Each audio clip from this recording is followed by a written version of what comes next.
नमस्कार मु आपण समस्त को ओडिया एकेडमी को स्वागत जनाऊँगी।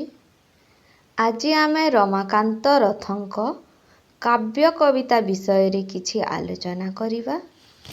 यहा पूर्वरु जदि आपण माने चैनल टी को सब्सक्राइब करि नाहंती ताहेले प्रथमे चैनल टी को सब्सक्राइब करि दियंतु। रमाकांत रथ उत्तर 50 काव्य चेतनार जड़े अप्रतिद्वंदी सृजनशील कवि भावरे रमाकांत रथ प्रसिद्ध। से तांको काव्य कवितारे चित्रकल्प मित प्रतीकर प्रयोग करुथिले।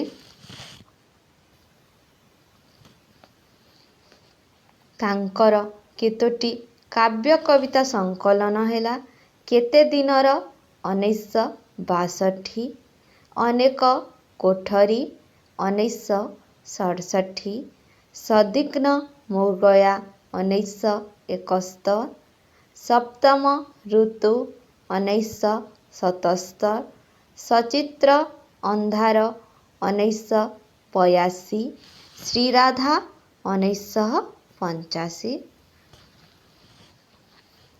श्री पलातक 1996, सीमांत बास 2002, फेरी चाहिले 2004, सबुदिन से पाखे 2009, सरल हृदगणित 2014।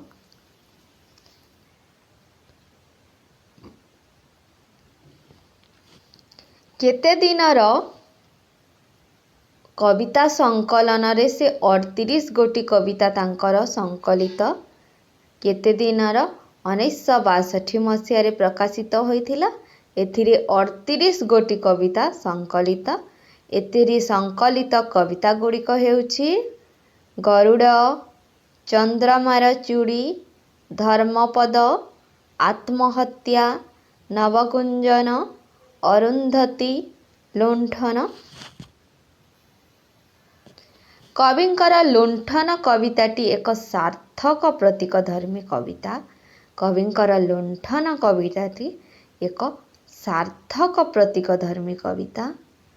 अनेक कोठरी कविता ग्रंथ रे 18 गोटी कविता स्थानित। तांकर अनेक कोठरी कविता संकलन रे 18 टी कविता स्थानित।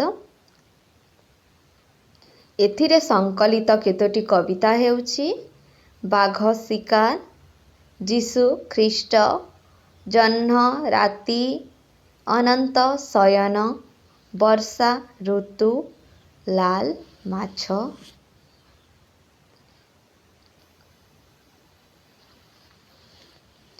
श्रीराधा कविता संकलन रे कविंक 61 गोटी कविता स्थानित। श्रीराधा कविता संकलन रे कविंक 61 टी कविता स्थानित। कवि श्रीराधा कविता ग्रंथ पाई सरस्वती सम्मान 1992 मसीह रे लाभ करिसंती।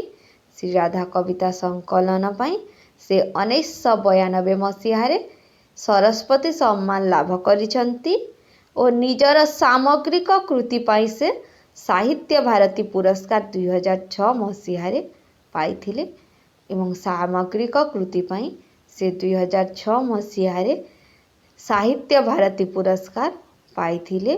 श्रीराधा पाई से 1992 मसीह रे सरस्वती पुरस्कार और सामग्रिक कृति पाई से 2006 मसीह रे साहित्य भारती पुरस्कार पाइथिले।